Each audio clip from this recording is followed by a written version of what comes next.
Hi everyone, welcome to Animator's Breakfast. This is a podcast where we talk about inspiration with different people who work in the animation industry. And today I'm very happy, very lucky and super excited. It's someone I've wanted to talk to for a very long time. He doesn't know that. I'm telling him now. Oh wow. But I've got the Paperbag animator, aka Sean Cunningham, aka the Paperbag man.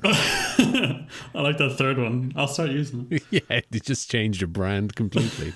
Sean, thank you so much for being on this. Thank you. Thanks so much for having me, and thank you for that lovely intro. It's nice to know that you've been after me. I didn't know that. That's cool. Yeah, I never said it. Like a shy stalker from the bushes with binoculars at your YouTube channel. I've been looking at your stuff for quite a while. I mean, it's so unique in Ireland, I've got to say, your work. And you probably have a different perspective on this. But like all your work from college is so like, because I know you went to Ballyfermot. Yeah. But even some of your earlier work like Bug and Mr. Hill, or of course Define Intervention, when you see something like that, you know that there's something super unique. Like you've got something to say, no matter how kind of crazy it is. Yeah. And that was very different to the kind of, you know, well-trodden areas of people trying to tell a simple, sympathetic story or empathetic one. This is just fun. Yeah. So that's why I've pointed my binoculars at you. Yeah, no, that's nice to hear, because that was very much kind of what I was trying to do in college. I don't know, I wanted to make something that I wanted to make in the next 10 years, and the options that were in front of me were not that. So it was I had to do it. I had to really brute force a lot of that.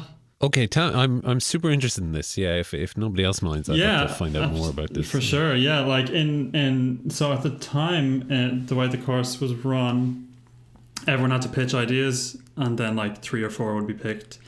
And I just had so little faith that my thing would be picked, that my pitch was, I just went and basically made a good chunk of it and said like, right. Oh my God. Well, not like animated, but I made, you know, the whole animatic, and this is for Bug and Mr. Hill, and I designed the characters, and I had a lot of it worked out, and I told them, I've got, you know, a script lined up, and here's a few scenes done. And so I didn't pitch the idea. I just said like, look, we might as well get this finished. I've already made this, lads. Just put your stamp on it. And then for the big second project, which was Define Intervention the next year, it just was kind of a thing where, now this is something I don't really do as much now, and it's definitely something people have the energy for in college, but I just worked endlessly to make sure I had enough to convince them that it was a real thing. And then for Define Intervention, it was kind of a case of like, well, the last one went well, so you might as well give me another film. Let him on. Yeah, let's see what he can do. Yeah. Because Define Intervention was big. I remember that. It's 10 minutes long. I think I gave Eddie and Miriam a heart attack when I was like, the script's like 12 pages. What I tried to do with that, the way I convinced them ties in very much to what I'm going to be talking about later, because one thing that kind of frustrated me at the time was, well, even though now I am still a huge believer in the minute per page script writing rule just as a general thing, but I knew when I was writing this script that like a huge chunk of this is going to be stills and just taking in a bit of atmosphere. So I kept saying to them like, look, a minute of animation here isn't necessarily going to be a minute of work, and I just had to keep begging them to just trust me, it'll get finished. I was kind of getting a lot of that influence in early, even though it wasn't a very anime style. No, it wasn't anime style at all, but I was drawing a lot of that stuff in there to try and make it finishable, basically. But then you made it available for people to see. That's one on your platform. That's one thing that I've always wondered about, because I definitely kind of just broke a lot of regulations there. It just worked out fine for me. But it was what was it? See, I was putting up clips of it on Twitter, because basically at the start of college, my background in animation has been almost entirely online. Like I was more, when I was getting into it, I was more into like YouTube cartoons and Newgrounds cartoons and things like that. And so a lot of people following me on Twitter and, you know, were in that circle. So throughout the whole production in college, I was just sharing GIFs of progress on Twitter, and that was getting quite, I'd say the majority of followers I have on Twitter now is from just when I was sharing progress on those college films. And then when it came to releasing it, I think I did, like, so Dingle was the big one where one of the things was like, you know, it must not be publicly broadcasted if you enter it. But I just kind of weighed it up with a lot of the guys in college saying like, look, I'm fairly convinced that I'll get a lot more traction just releasing it. So we might as well just risk it. Because it's not going to be a flop if like they don't accept it or whatever. But they accepted the film. I guess they just didn't notice that it was already online and had quite a lot of views. So I was. They're listening in now. They've taken back the award. Yeah, you know? I'm sorry, everyone. I've lied to you all. No, it's funny because a lot of like it's been a thing since that I found some online list of films that are kind of working out that rule of releasing things publicly before submitting. So I was working around that, and it seems to be getting bigger and bigger because, I don't know, that was the reaction that mattered the most to me at the time, was just the kind of broader, yeah.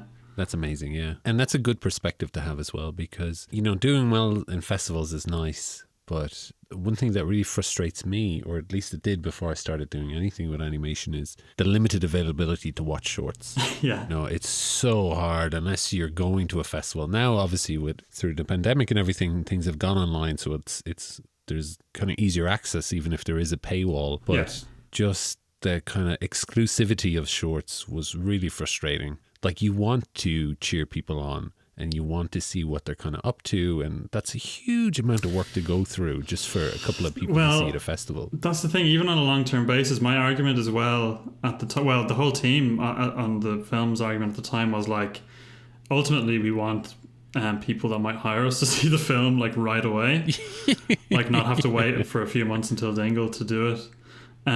So that was kind of what we went for, and that's one thing that like in the studio now we've been kind of wondering a lot about, is like whenever we have projects with quick turnarounds, it is great because a lot of the crew can just, they don't have to sit on it for a year, you know? Yes, yeah. Especially because we work on a lot of short-term contracts, so we're working with a lot of freelancers who might be with us for, you know, a few weeks, and then it might be another month or two before we have something for them again, you know. So projects that we can release right away are really helpful for them because it means they can get the next gig. And studio, obviously the studio you're talking about is Studio Meala. Oh yeah, I forgot to say that.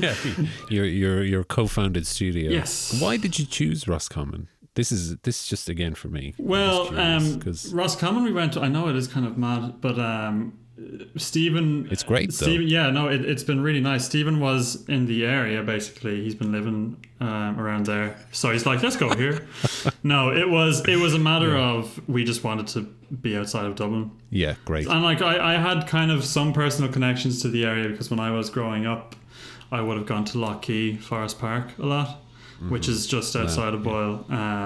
So I had a lot of memories. It'll be a great spot to do like little writers' retreats and things like that, and for actual creative IP things, it'll be a nice little place to gather. In the future, I want to.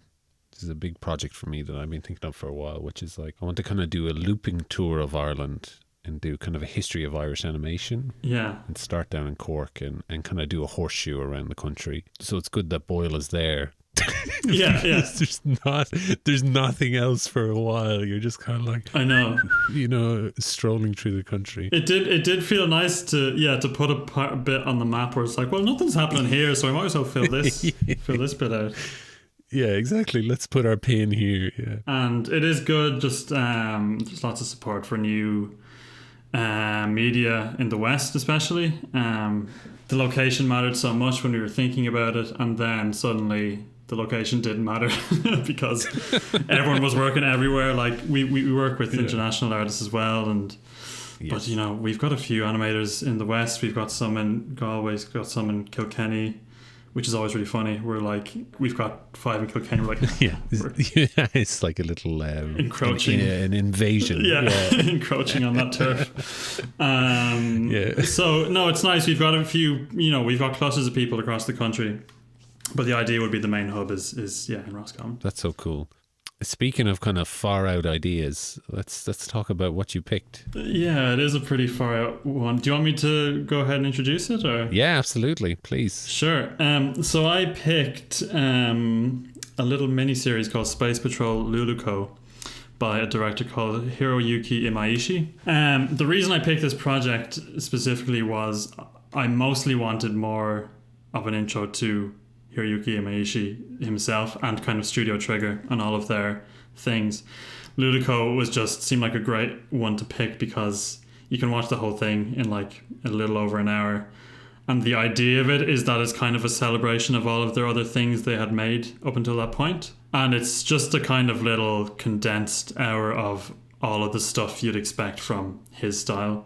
So like it's not necessarily his greatest work or anything, but it's kind of representative of all of his really great techniques. And so we went with that. You're obviously a big fan of Hiroyuki. Yes, then. Very much. Did you kind of know of him before he started Trigger?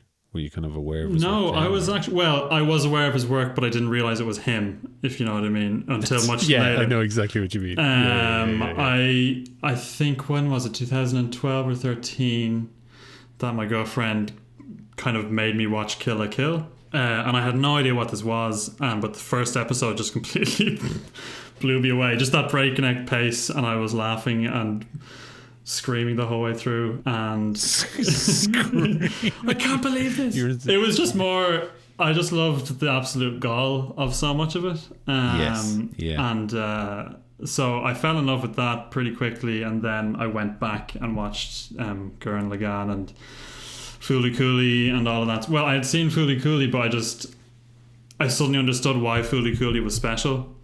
Because he was the animation director on that, and like so much of that DNA is in his later stuff in Trigger. So I kind of totally fell in love with Trigger, and then discovering Yo Yoshinari and Sushio and all those artists. Kill la Kill was the one that made me notice like him as a figure. And then let me see, it's been funny watching them grow, because their Studio Trigger itself, I guess for people who don't know, is kind of a super group that was founded by kind of a lot of the hotshots from Gainax, which was kind of the biggest quality driven anime studio in the 90s and late 80s, and like Evangelion would be the big thing that everyone would know Gainax for. And a lot of those, Evangelion was one I actually did consider picking as a topic for today. Yeah, because he worked on that as well, I know. Yeah, I believe he worked on, he was a key animator on it. And it is funny when you go back and see some of those shots he's worked on. It's like, it is funny to see like a studio bloom out of the style of these very specific shots throughout Evangelion. He kind of kept that going. And it's funny, the more he got, a bit more creative pull, the less he focused on very finite detail and just taking the piss, basically.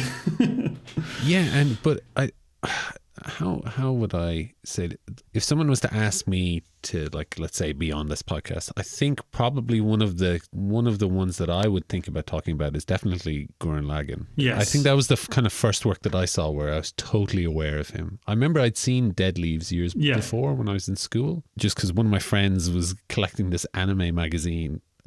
And every week it gave them like DVDs, and he'd give me them, and one was Dead Leaves, and I was like, this is wild, this is crazy. But then you recognize that style transferring across to Gurren Lagann, and for me, I was still quite a young, dum-dum brain where I wasn't quite connecting the dots yet, but that was like a real moment of like, oh my God, the styles are so, you can see the extrapolation of style through it. And especially then into Kill la Kill, you're just like, oh my God, this guy is so good. And I had to look him up then. His kind of balls to the wall way of just showing these very, very specific and gentle themes that are super inspiring through this kind of insanity. Yeah. It's just explosions everywhere, but it's so absorbing. It's funny as well. It's like subtlety isn't really a word you'd think of, putting with any of this. But when you do analyze all of the little things that he does, it is the most subtle stuff, and it's where it's where he applies things like. So one of the great things about him that some people may not know is that anime in general, always has that balance of, look, we'll have 15 minutes of the episode be a still, and then 5 minutes of just intense stuff. Talking heads. But he takes that to such an extreme that it kind of goes the other direction back into being insanely creative in this mad way. Yes. The ways he saves on footage are so genius. And like and like not on like sometimes it's in a more obvious way, like he'll make a character be a PNG that just flips around like a Paper Mario character, or they'll tween off the screen, and that's always funny.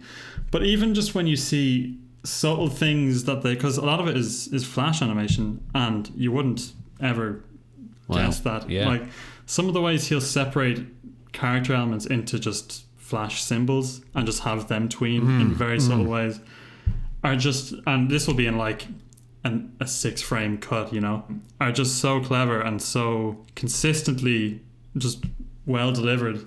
It just blows my mind, and it is the perfect, I think, example of a lot of people would learn that lesson about simplicity not necessarily being an easy thing to achieve, and like you're constantly watching his stuff going, how did I not think to try that, He makes the budget work for him, really. I mean, creatively, like a good example of kind of very rigid characters that are working off maybe one pivot is, the chief in Luluco.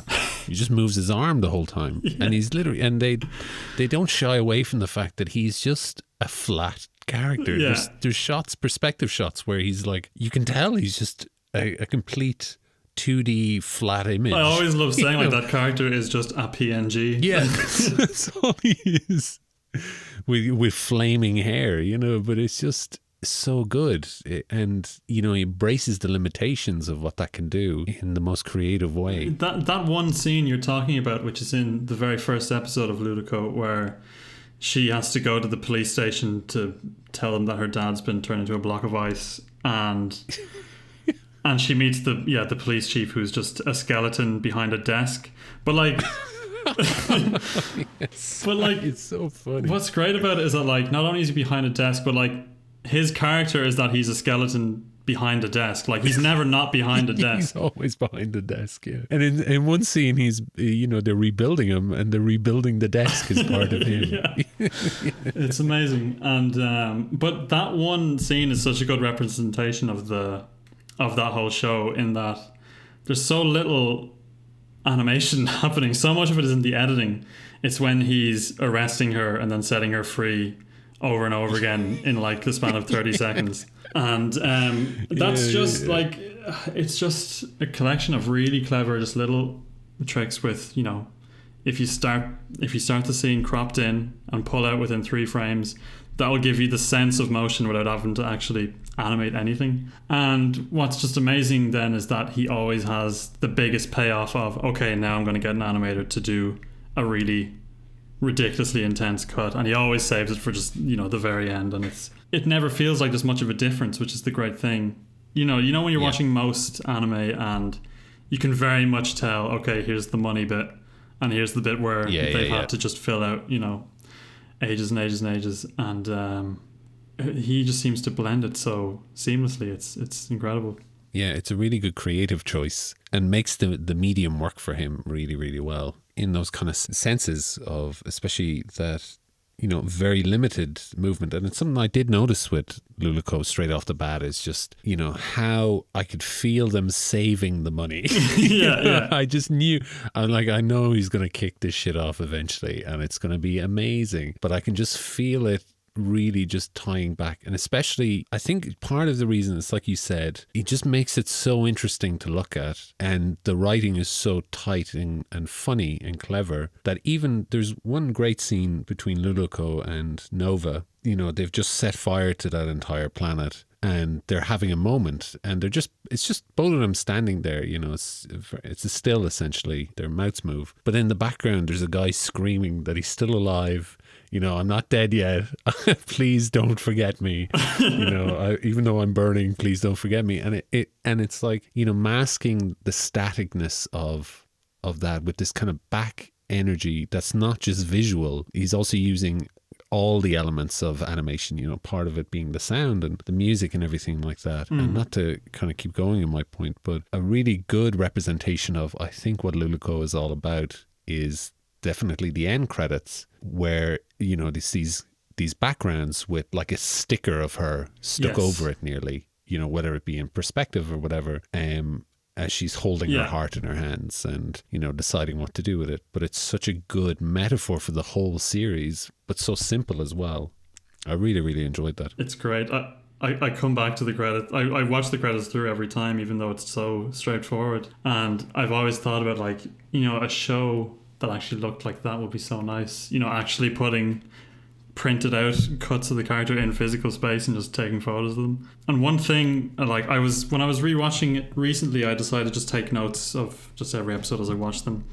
And the one that kept coming up was sense of scale, which is always so strange. Like, the sense of scale is always just ridiculous with how little he actually does. This is one thing that came up in Kill la Kill as well, and it was something that made me really fall in love with it. But a lot of the big fights in Kill la Kill would have a lot of crowds, and like they'd represent, you know, hundreds of people with just blobs with, you know, a couple of circles in them, which you reckon would not look very good, or you wouldn't be able to get away with it that consistently. And like, even when you pause them, like, they're not that, you know, cleverly rendered or anything. It's not like they've made this really painterly design decision to make these crowds work. It's just the way he moves them. Like, there's this amazing bit in Kill la Kill where some explosion happens and people are flying away from it. And just to make the sense of scale bigger, the explosion like sucks back in, and they fall, they come back and then push back out again. And it's just incredible. And like, they do stuff like that so well in Luluco, but with a character that's just standing still and maybe a couple of elements that are just motion tweening in the background. But it feels like the most rich, chaotic, full of life scenario you could imagine. There's a great one where I think it's towards the end where her mother, the space pirate, Luluco, is like, she's talking while fighting stuff in the background. Yeah. And when she shoots the three guys. There's just guys in the background, and then her arm just is like this kind of crummy 3-frame loop that shoots these guys while she's still talking. And that bit just, it's so, like, you know, the actual limitations are so obvious, like, they're not hiding them, but it works so perfectly. It's great. And that's a really good example of what you're talking about, because, you know, she could just be standing there, and oftentimes they do just stand there, but it's like, let's just put a tiny bit of resources here to fill it out, you know, to just make it that bit more interesting, and not even disguise the limitations, but to celebrate them. It's so good. Thank you for introducing me to the show, because I was never even aware of it. Oh, okay. I'm glad, It just zipped right past me. I just took my eyes off him. As far as I know, it was kind of a kind of throwaway thing they made as like, because it's definitely the lowest budget thing they'd ever probably made in terms of a series. I mean, even like, because it's you know, there's 13 episodes, 7 minutes each. But again, like, they're just so smart about this as well. Labeled it as 5 seasons. You know? And 3 episodes a season, and then the last episode is like 1 season to itself. It's funny as well, because you're left feeling like you have committed yourself to 3 months of watching a 70 episode epic. Like, they tick every box that like an anime would cover, and then some. It's so like, and it's usually within 2 minutes they'll do an entire emotional arc, and you'll be totally on board. It's so funny. A good example of that is probably this one episode that stood out to me is when they land on the witch planet, and she thinks she's taken poison and is, you know, think that she's going to die, and it literally gives her 2 minutes to live, And the kind of emotional arc that she goes through is just wild, and the payoff is beautiful as well. Yeah, she lies down and accepts her death, and then in the last 5 seconds decides to strive to live, and then it turns out that the potion actually elongated her life by 60 years or something like that, and she's like, oh, okay. But you know it, like, she's going to be fine, whatever mad kind of way they figure this out. Well, there is an entire episode where she is dead. Yes. And just not in it. And I was going to talk about that one as well, because if we talk about the chief, again, they embrace the limitation of, you know, or the rules that they've set up where he only moves his arm, really, where he's like playing a drum at her funeral. Yeah. It's like, what else could he be doing? And just over and over again saying justice. Yeah, it's so good. The other exception to that, and this is like a weird common thing with with a lot of his stuff, where they'll introduce one ridiculous concept to one character, and it'll seem like a throwaway gag, and they do it again, and they do it again to the point where it's getting old. But then it's so relentless that it just gets funnier and funnier again. And they've done this in Gurren Lagann and Kill la Kill. But one of the early jokes is that her kind of Super Sentai anime trope is that her suit turns her into a gun. Yeah. And just one by one, everyone in the entire show turns out to also have the same power. Like, everyone's turning into a gun at some point. The other payoff they eventually give the chief is his gun transformation sequence. Which is beautiful. It's very good.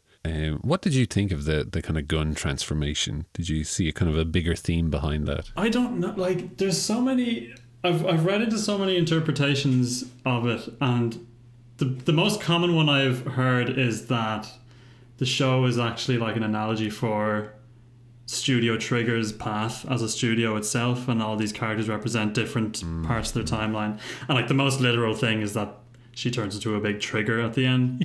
Yeah, they call her Trigger Girl. Yeah. So, and I think the reason they go through all the different projects is feelings they were having about those projects at the time and things like that. And then at the end, they usher in the next show that was being made and stuff like that. I do I always wonder about this kind of stuff with stuff like, because I know like Kill la Kill went very much into like, this is what we're saying with this, you know, really overt, scantily clad super armor thing.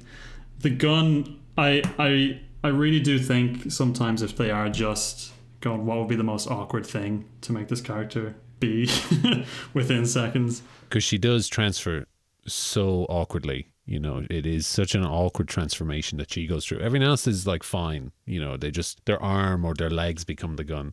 But her spine literally snaps. Yeah, it's like one leg is the handle and like the other leg isn't even the barrel. It's like something else becomes the barrel. I don't know. And then her head's just kind of stuck onto the back of it. It is nice that every character who, like, because every other character in it is so sure of themselves, and they do just turn into like they get a simple thing like their arm turns into a gun, and I guess it's something like that. You know, she's kind of, I suppose at the very end she does get a better transformation where she's got a cool bike and stuff, but I just crack up every time at the last few bits where like they're like, fuck it, okay, everyone else is a gun, even characters that have been in the show for like 2 seconds, they're guns now too. They're a gun as well. All the Black Holians. The Black Holians, Lalico, the all dad guns that they bring back, and he's back in the show for a few seconds. You're like, oh yeah, I can turn to a gun as well. Yeah. It's great. And like, he really treads that line of being annoying, you know? Like, that joke could easily just not land at all and just be a pain. And it just works so flawlessly. And it's a funny one how consistently that works throughout all of his work. When he directed their first feature, which was Promare, which came out, when was that? 3 years ago? 2 years ago. And I would have thought, like, going to see that, okay, we're going to get something very different because he's working with a different budget or whatever. But like, it's still him all over. And even though he definitely just has the money to make it as, you know, consistently more quote unquote animated than ever, he still opts to do all of this really funny stuff where he's just dragging a JPEG across the screen, because it always works. It does always work. You're totally right. There's a moment towards, just to keep going into moments that I love, there's a moment that I just really want to replicate sometime, and this is the center scale thing again, and it's fairly early on, where those space pirates steal the city that they live in. Yes. But they just pick up the block, and that's again what I mean is like, it's just, you know, cleverly boarded or even just thumbnailed, but just showing a dot picking up like a prefecture, like it's the specific shape of a map of a city. I love that stuff, and they can really sell that. And I mean, the sound design does a lot there as well, and that's something he seems to have such an eye for too. An ear for. Sorry, yeah. No, you know, I'm going to stick with eye. I'm going to stick with eye. Yeah, I'm going to stick with eye. Yeah. Great eye for, you know, taste. And I think that scene of the city being picked up is a good example of what you're talking about, because I don't ever feel cheated in the detail of the background or something or anything like that, where if something happens, it's not just like they're kind of passively looking at it. Yeah. That scene where they pick up the city and then they start selling it on eBay or whatever they're selling it on to the highest bidder, and they black hole in. But then she pulls out a bigger black hole above that. Yes. And her hand comes through. And yet she's in this small ship. I was so curious how they're going to resolve that. And I think that's part of the real hook of the show does keep me interested every time. The first couple of episodes were nice about kind of introducing the world and you know what Space Patrol is about, and you know the kind of main characters. But once her mother comes into it and they start going to space, you can't look away. Yeah. I really find that.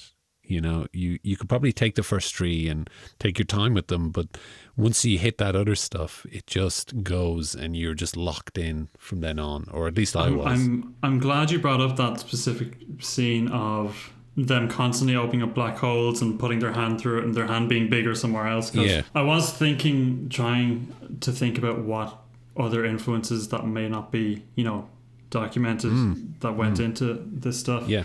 And that's one thing that's actually kind of uncommon in a lot of Japanese animation, but that stuff like is total Looney Tunes logic. You know, you don't see those jokes in anime that much, you know, sawing around a character and then the rest of the thing falls down. They play with visual humor in a way that's you don't see that often, and really in ways that use space and expectations of gravity and, you know, things like that, and also expectations of the literal tropes in anime as well. But it actually totally has just Chuck Jones stuff going on in it. Like it's mad, but it's the most incredibly Japanese thing. Like you wouldn't see any of that DNA in just a lot of anime come through. It always feels quite distinct and separate. The influences really started to stream in with that moment. And I was actually, since I had rewatched Luluco, I went and watched Hausu, the 1977.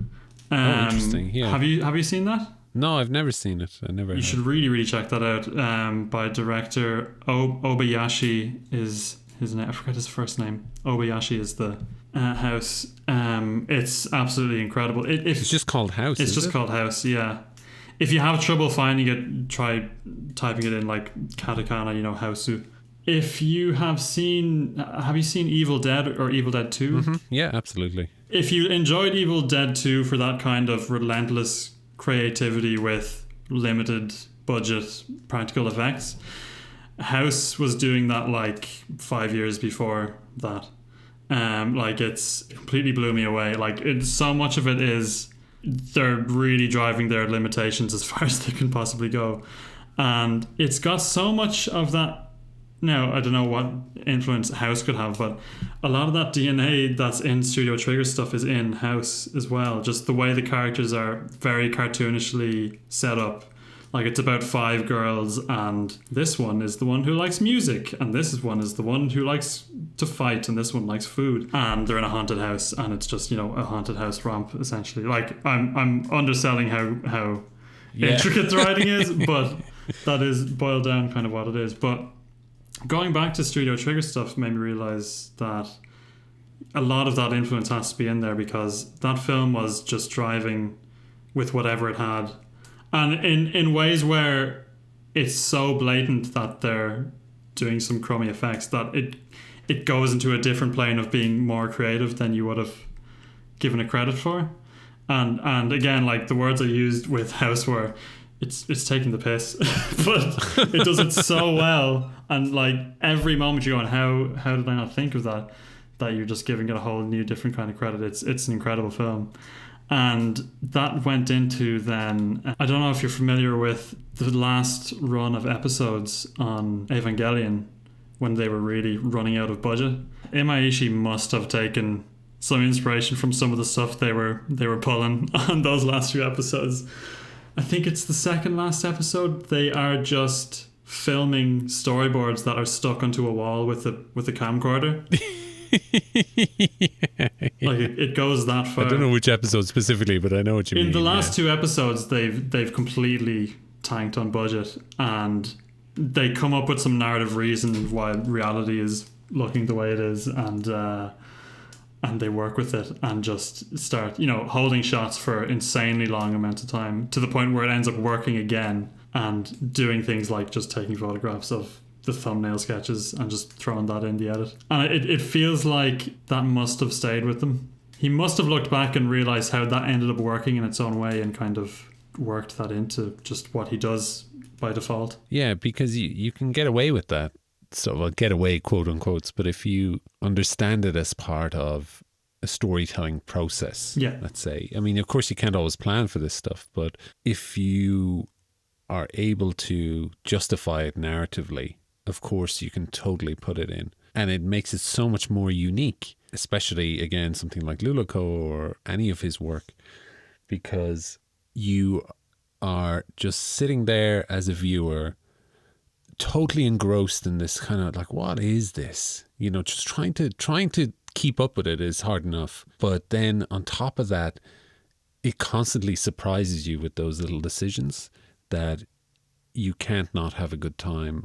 I think, anyways. I'm probably not. I'm sure someone out there hates it, but for me, I well, that's one thing that like I do quite like about it, is that it's so definitively not for everyone. Yes, yeah. Like one thing that is there's so much anime. Like there's a endless amount of anime, and it's overwhelming and very impenetrable. I don't want to watch all of it. Yeah. And like whenever someone says, in the studio, like, oh, Sean knows a lot about anime, it's like I know about 6 or 7 that I really love, but like I'm not going to touch. I'm not the person who's going, what's the new animes, the spring season animes. There are people who will watch every show. Yeah. And there's just so much. But the thing about it is that they all tend to be so safe. Yeah, and very samey. Well, it's this weird balancing act of mass appeal and then also very specific appeal, but still delivered in a mass appeal kind of way. All the different kind of sports anime and things like that, and spanning different genres. But one thing I like about Luluco and Andy Maishi's work and Yo Yoshinari's work is that he it doesn't seem to have gone through a lot of filters. It's very explicitly, he stuck with what he wanted to do.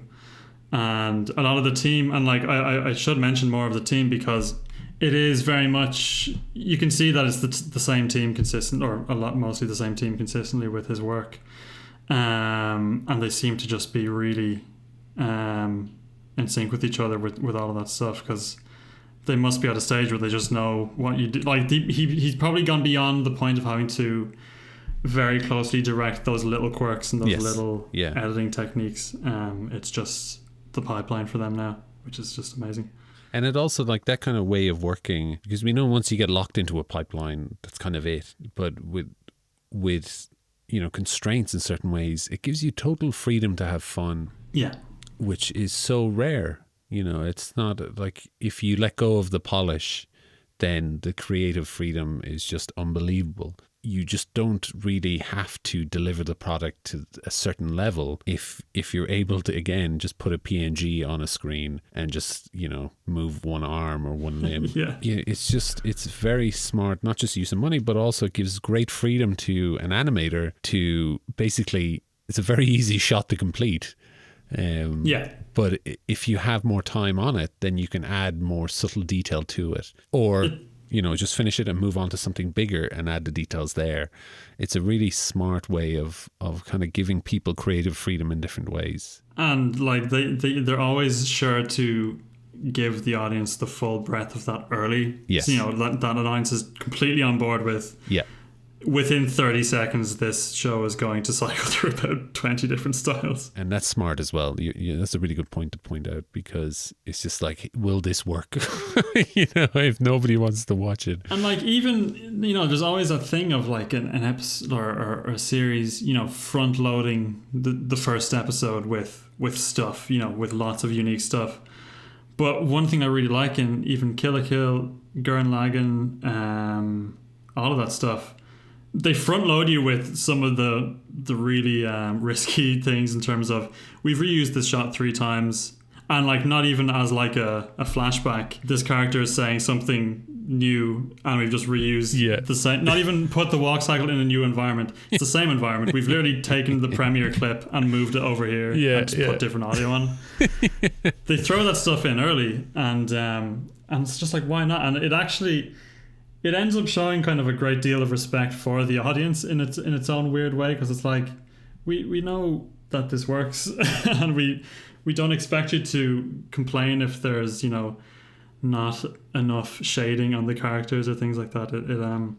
I don't know, like anyone who's really fallen in love with this stuff, just has such reverence for like how it's made and how it looks, which is kind of overlooked when you see anime that's very polished or tries to look very realistic. Like I love a lot of that stuff, like Your Name. Like I love Your Name, but you know, discussion about it doesn't go much farther about like, like it looked really gorgeous and rich and realistic, but the polish is, there's so much polish and so much of a strivings to look realistic that the conversation just kind of ends there, and it doesn't really, I don't know, you don't see many people going into the medium that much when they talk about Your Name. And not that that's a bad thing, it's just a different kind of appreciation. But that's one thing that I love about Imaishi that you don't actually get that much with anime, is that you do end up talking about the craft so much because it's so on the nose, in your face. This is how we've made it. You're aware of the method, you know, you're aware of the medium rather than, I totally agree with what you mean. And it's something, you know, I was talking to Tom Moore about it, and Weathering with You, the kind of more recent Shinkai movie. You know, I was saying that it's quite, I couldn't quite describe what I meant, but I was talking about the idea that it feels very anime, you know, in that sense. It feels like there's a lot of tropes. And he said that it takes a lot from the language of live action. And, you know, I was trying to unpack that statement for a long time, because I was like, you're totally right. It is just, to a degree, just totally, and especially Shinkai's work, like the worlds are basically a live action world. Like backgrounds and everything like that.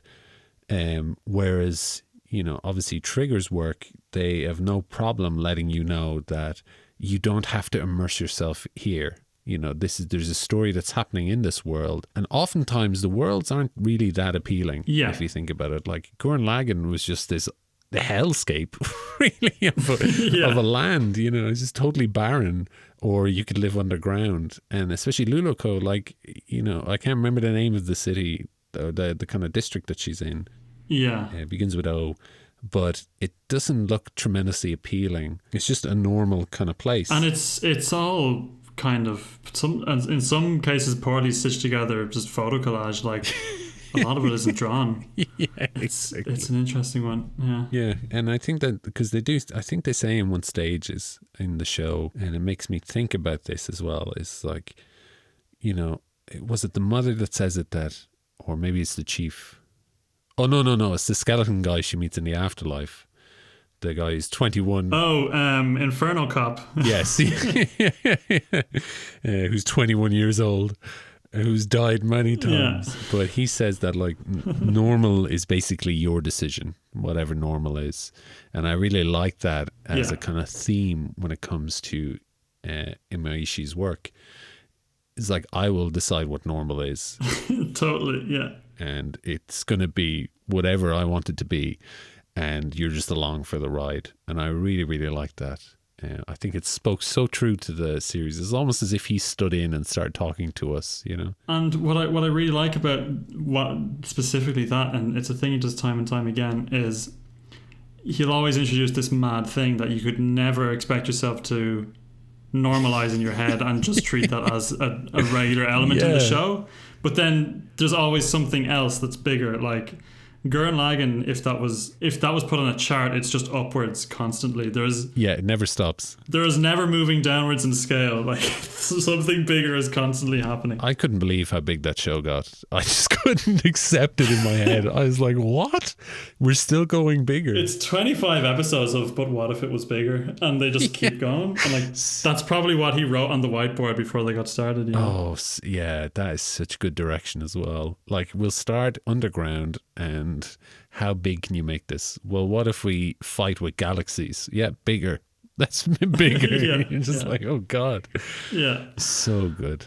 It's amazing. Another thing that kind of seems apart. This is one thing that who pointed this out to me recently. I can't remember who it was, but they were talking about how a lot of not just Japanese, not just anime, but just film in general, more than Western stuff, like a lot of Western film is usually trying to capture reality in some sort of way, or depict reality.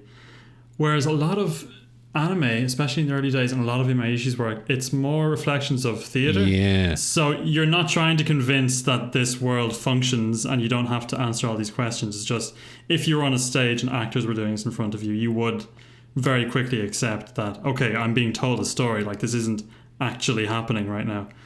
And I think a lot of Imaishi's stuff works off that same logic. You don't have to painstakingly describe the lore and the logic of this universe unless you're making a joke about how ridiculous it is to actually go into that stuff.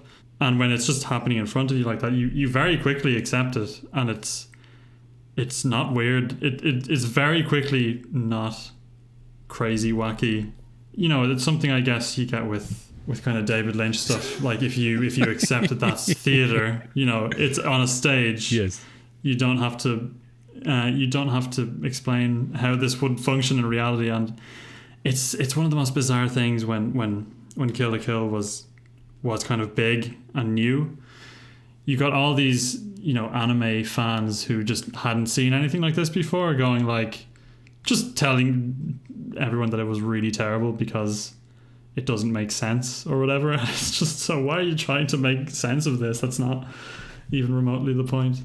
Yeah, enjoy it. It's supposed to be enjoyed. There's a lot of gatekeeping when it comes to anime and stuff like that. And, and I'm glad that people like Imaishi and people like Masaki Yuasa totally challenge it. That's who I was going to bring up next. Was he was someone I discovered after getting into Imaishi, was Yuasa's work, and that in different ways just takes it even further, where there's times where people would argue just the drawings on screen right now are wrong. You know, it's just it's incredible. And Masaki Yuasa's and all of Science Saru's stuff, there's definitely shared DNA there between those two studios, and that they go against the grain and they do something that's very purely theirs. And a lot of the time it's got a roughness to it, and you can see how it's made. And you know, that's something I really like, to the point of artificially doing that. Actually, one clip I really love, I never saw the full documentary, but I just saw a clip of someone filming the production of Kill la Kill, was Imaishi taking an animator's drawings and, you know, sitting beside him to do draw-overs.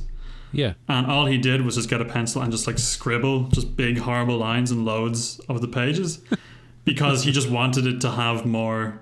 The guy was just drawing too, you know, perfectly or whatever, and he just wanted it to have more. So he was artificially, retroactively making the drawings messier and dirtier and just adding bits of grit and dirt to them. And you can see, like, in those Kill la Kill, you know, close-up sword Sakuga bits, there is a lot of that intense action line to the point where you can barely tell what's line work and what's just scribbles, you know, and it just gives it so much energy. And that's something that I've ever since seeing that clip. I didn't even make a conscious decision to do it. I've just always done is I'll always just add bits of grit if it's just artificial, because I like not trying to disguise the fact that it's a thing that I made with my hands and that all the people I worked with made with my hand. Like, we're not trying to Tipex anything out. We like to leave all those blemishes in there, you know. That could be cool. Tipex in there as well. Actually, speaking of which, we watched original Gundam recently on Blu-ray, and they definitely did not want you watching that on Blu-ray, because there are multiple scenes where eyes are Tipexed in, like, and you can just see the blobs of tip, and it's amazing. Oh, no.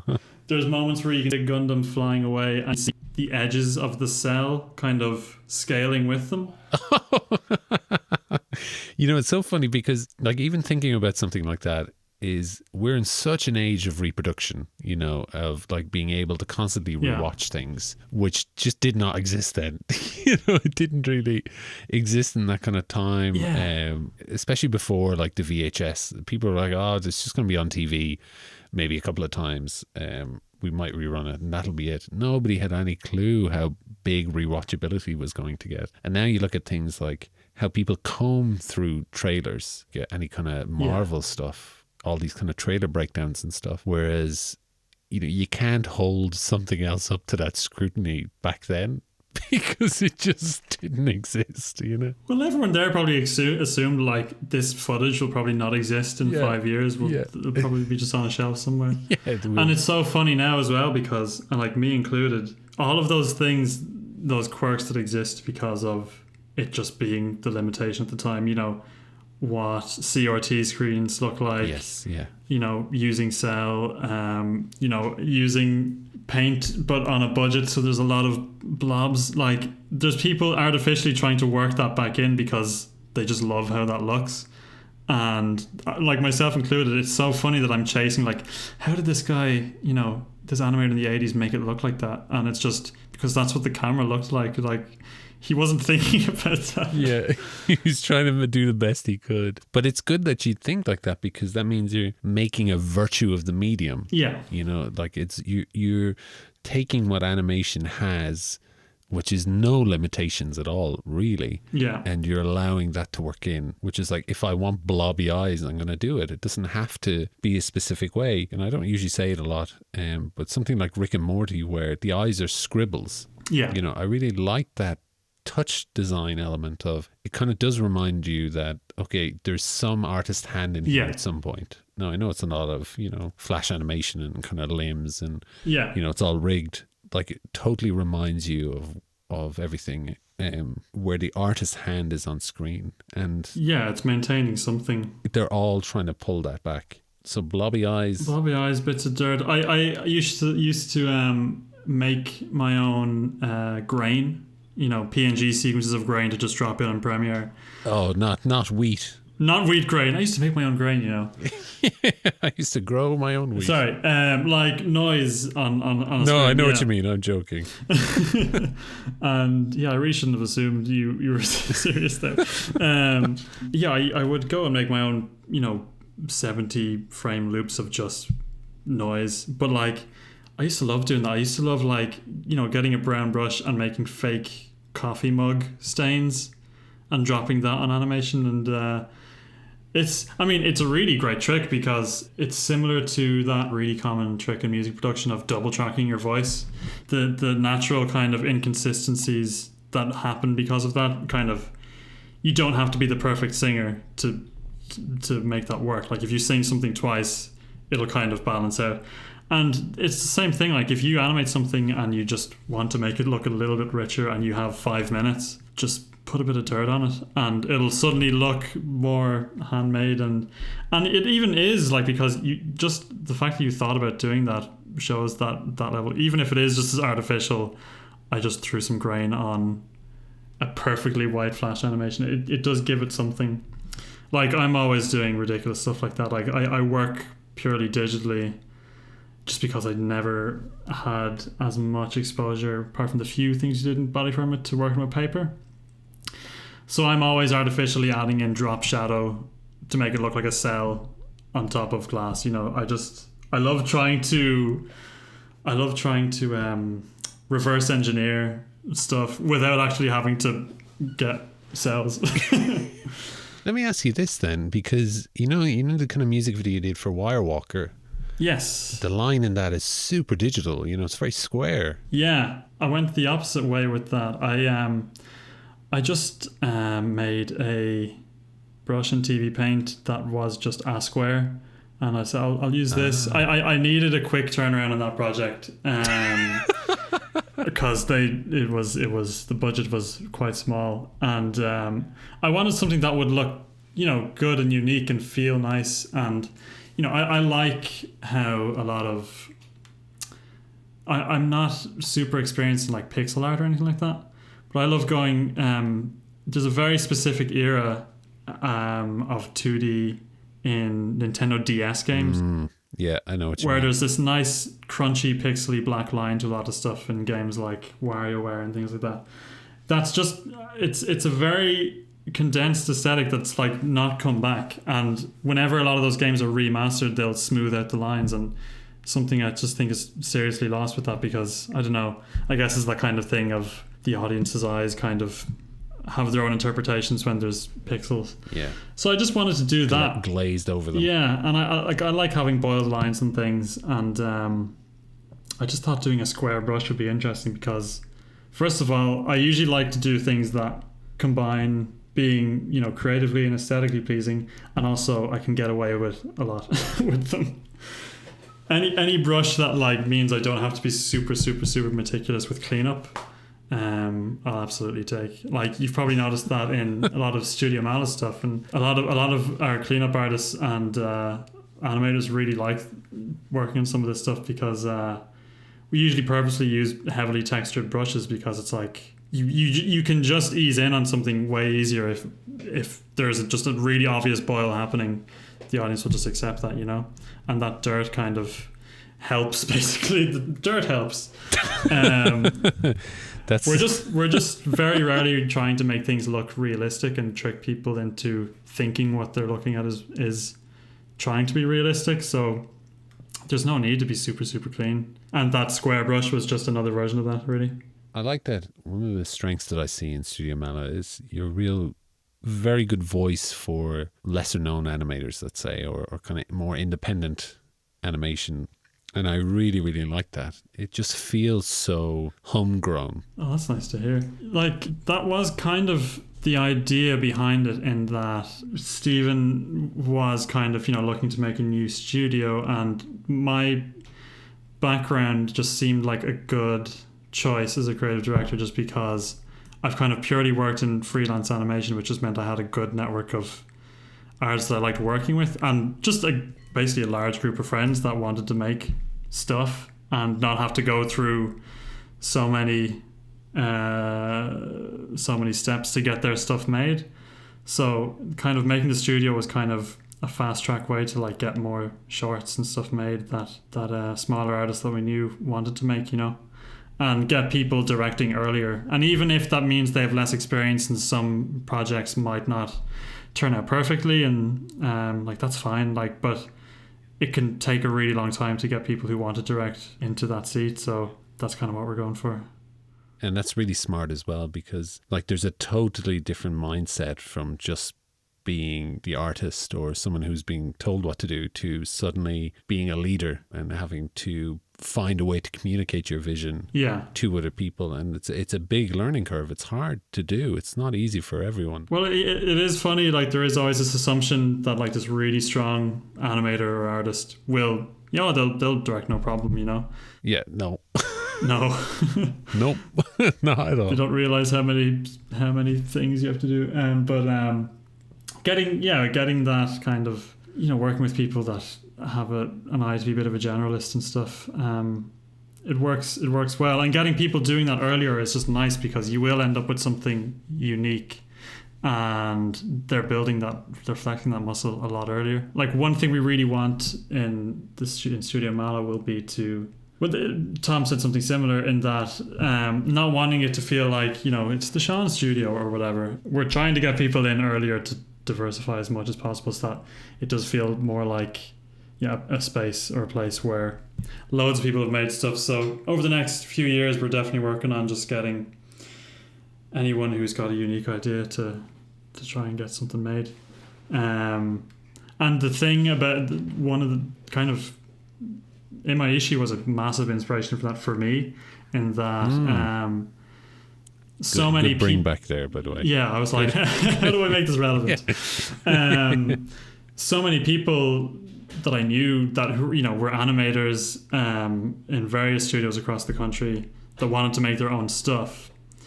They felt like they would never get that stuff made where they were working, because no one's going to make. A lot of us were Studio Trigger fans, basically, and like it's going to take me years to convince anyone to make a Studio Trigger style short.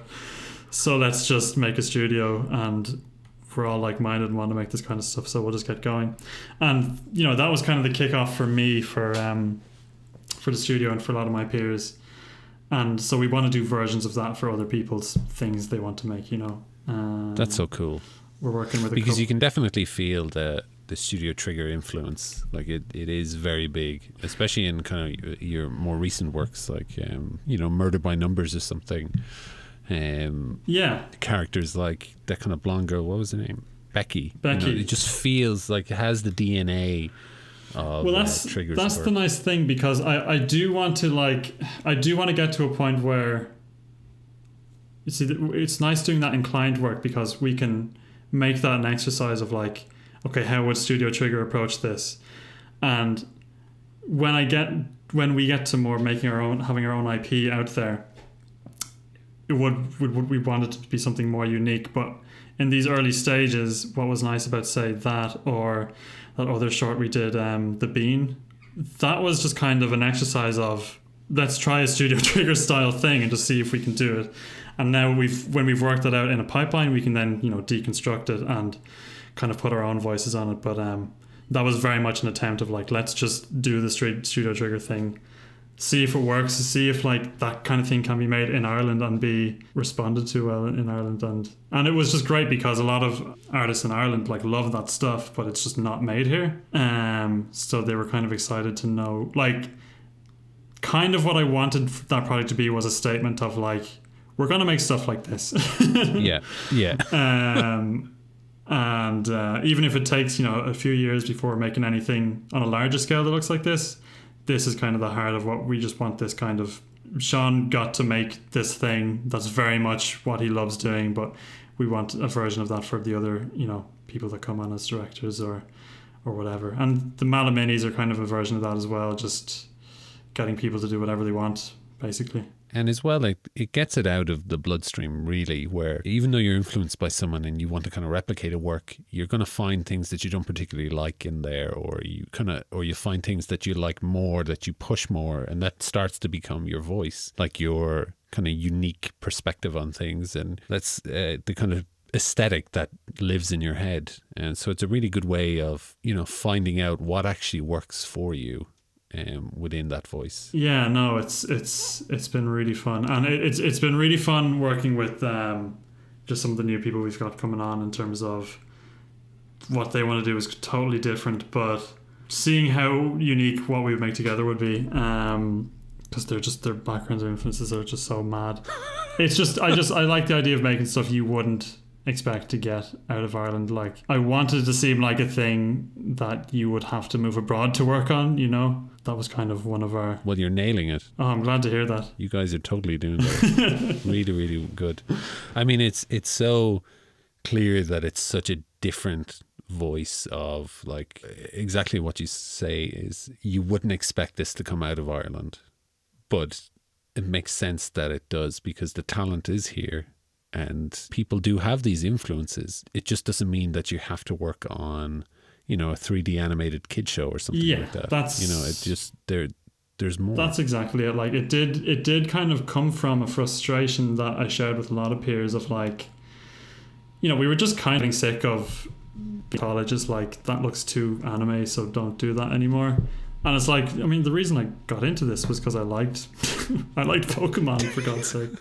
Yeah, but I like anime. Yeah, but that's why I'm here. Please draw this Disney character. Yeah, please. And like, it was great having that because I totally fell into that in college, and that's kind of why a lot of my college films are definitely more take on the appearance of something more akin to like Ren and Stimpy. And I'm sure I'll work in that kind of style more in the future. But once I got out of college and I had my own bit of independence, I was like, I'm just gonna, do my anime bullshit that I wanted to do. And just realizing everyone else that I knew was like, yeah, like that's what I wanted to do. So why are we not just doing that?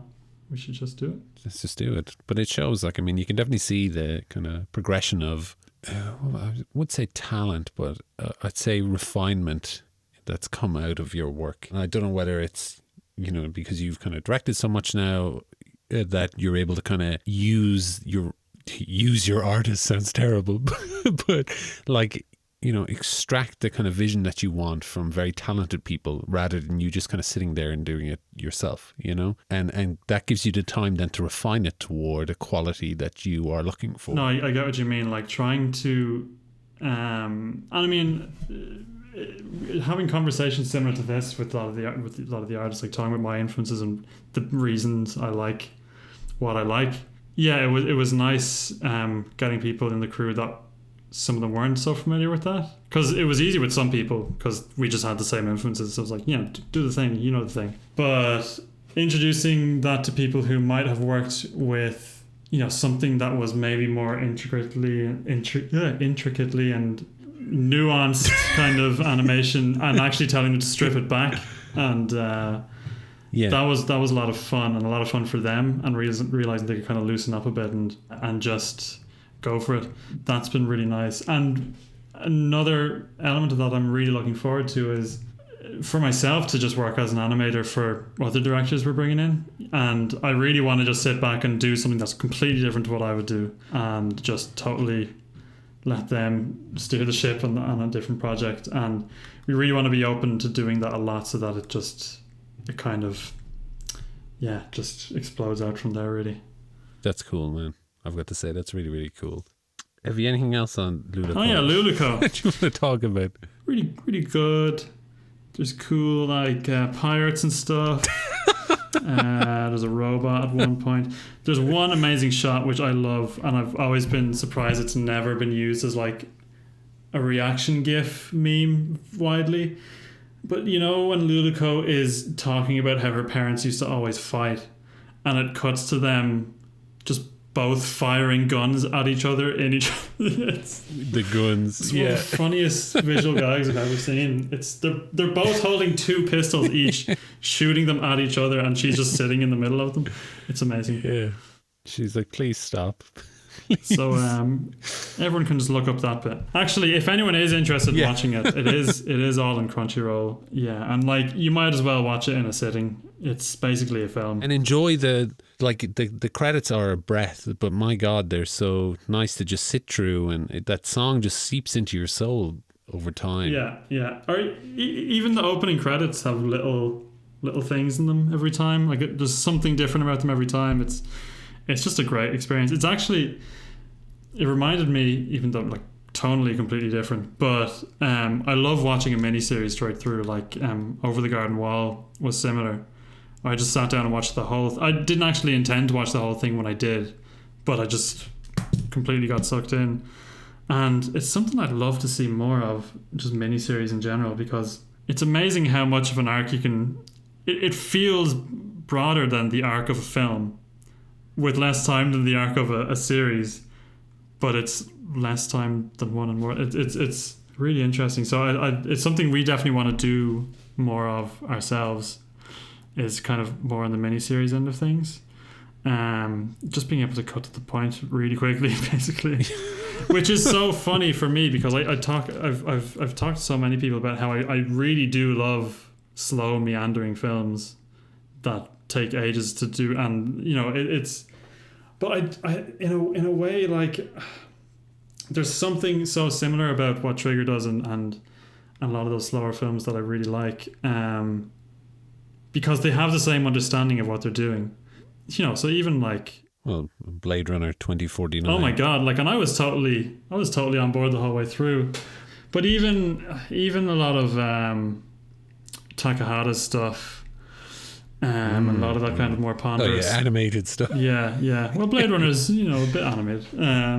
Yeah, that's true. But yeah, a lot of that just more drawn out kind of ponderous stuff. Even like that bit in Ghost in the Shell where they basically sit there doing nothing for a whole 2 minutes. Like I love that stuff that just soaks in atmosphere. Yeah, or when they're going through the city kind of yeah thing. yeah Isn't that it? I mean, the classic for me is Evangelion, the elevator shot where they just stare at an elevator for a minute. I think it is actually working with the same sensibilities that Imaishi uses, or it's the same understanding anyway. It's you can tell when people just know how to use timing and they just have perfect control over it. Yes. Yeah. And none of it ever comes across as like, oh, they've just done this to save money. And even if it is the reason, they just know perfectly how to use the stuff. So yeah, like when it comes to what we're doing, I never know what to tell people what to expect, because I love this breakneck speed studio trigger stuff, but I do also love really boring stuff as well. So maybe we'll get a really boring film, but in the last 10 minutes it's about 10 films condensed into. I think what they're very good at in Imaishi is I always feel so profoundly affected when I watch one of their shows, because you're totally engrossed the whole way through. They understand that like mini arc of an episode, making it engrossing, that totally catches you off guard when they get to the like finale and the kind of overall theme and everything like that. Yeah. The kind of use of time and spreading out a story over however long it is. Like Gurren Lagann is what, 26, 27 episodes. I can't remember how long Kill la Kill is. I think it's very similar. Pretty much the same, yeah. Yeah, but then you have something like Luluco, which is 13, basically 6-minute episodes, really 6 to 7 minutes. But they're able to capture the, like you said, the scope of that story in that kind of small space of time, and you totally don't feel cheated. No, at all. It's incredible. Like you feel like you've been with these characters for months, and it's taken you an hour. Like it's interesting. Yeah, it's never. Well, no, that's not true. It is confusing sometimes,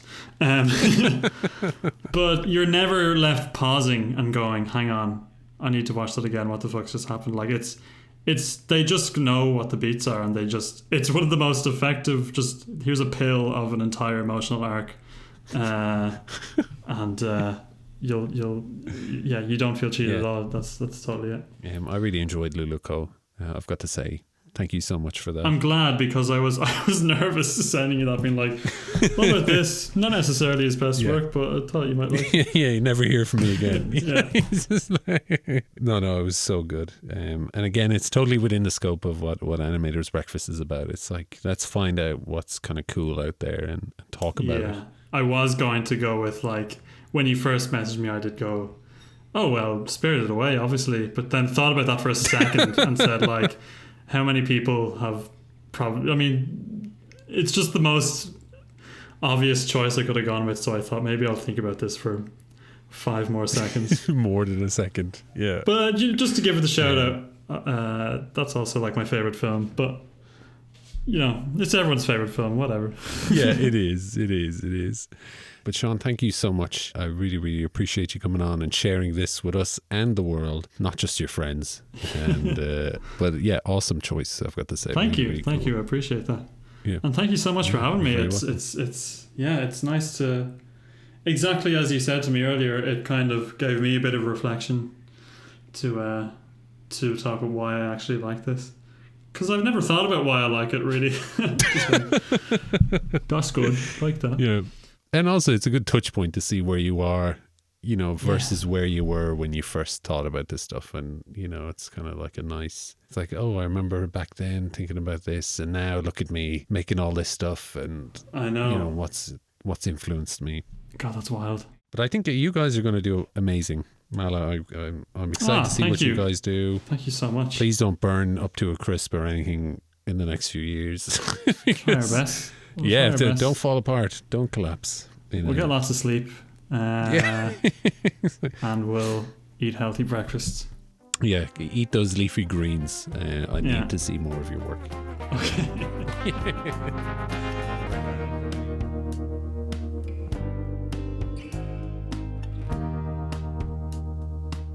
Animator's Breakfast is part of the Any-mation network, which is hosted and edited by Cole Delaney. This podcast is funded through patreon.com. There's a link in the description. And don't forget, you'll also support critical thinking and a personal journey through animation for myself on my YouTube channel, Any-mation. Thank you so much for listening. Catch you next time.